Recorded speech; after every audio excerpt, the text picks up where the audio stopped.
நாடாளுமன்றத்தில் பார்த்தீங்கன்னா மிகப்பெரிய அதிர்வலைகளை ஏற்படுத்தி இருக்கிறார் வைத்தியர் அர்ஜுனா அவர்கள். வைத்தியர் அர்ஜுனா அவர்கள் எப்பொழுதுமே தான் கேட்கக்கூடிய கேள்விகளை சற்று ஆவேசமாக கேட்பார். அது அவருடைய பாணி என்று எடுத்துக்கொள்ளலாம். மக்கள் பிரச்சனைகளை நாடாளுமன்றத்தில் மிக தைரியமாக பேசக்கூடிய ஒரே நபர் வைத்தியர் அர்ஜுனா தான். இது மிகைப்படுத்தப்பட்ட சொல்லல்ல. பல தலைவர்கள் இருக்கிறார்கள். ஐயா கஜேந்திரகுமார் பொன்னம்பலம் இருக்கிறார், ஐயா ஸ்ரீதரன் அவர்கள் இருக்கிறார்கள், ஐயா சுமந்திரன் அவர்கள் இருக்கிறார்கள், டக்ளஸ் தேவானந்தம் அவர்கள் இருக்கிறார்கள், இன்னும் பலர் இருக்கிறார்கள்.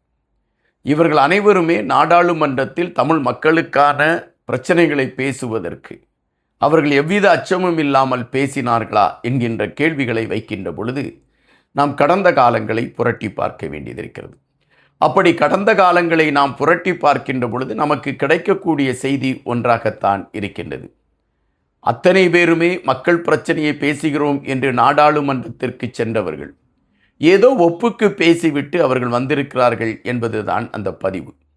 ஆனால் வைத்தியர் அர்ஜுனாவை பொறுத்த மட்டில் நாடாளுமன்றத்தில் மக்கள் பிரச்சனையை மிக அழுத்தமாக அவர் பதிவிட்டு அதற்கான தீர்வுகள் கிடைப்பதற்கான களங்களை நோக்கி அவர் நகரக்கூடிய காட்சிகள் சற்று வியப்பாக இருக்கிறது என்றுதான் நாம் இங்கு குறிப்பிட வேண்டியதாக இருக்கின்றது.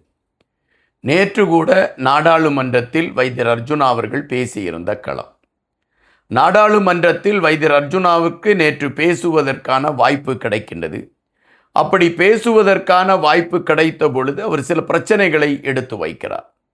ஒன்று, மாணவர்களுக்கு 9 நாள் தான் வகுப்பே நடந்திருக்கிறது.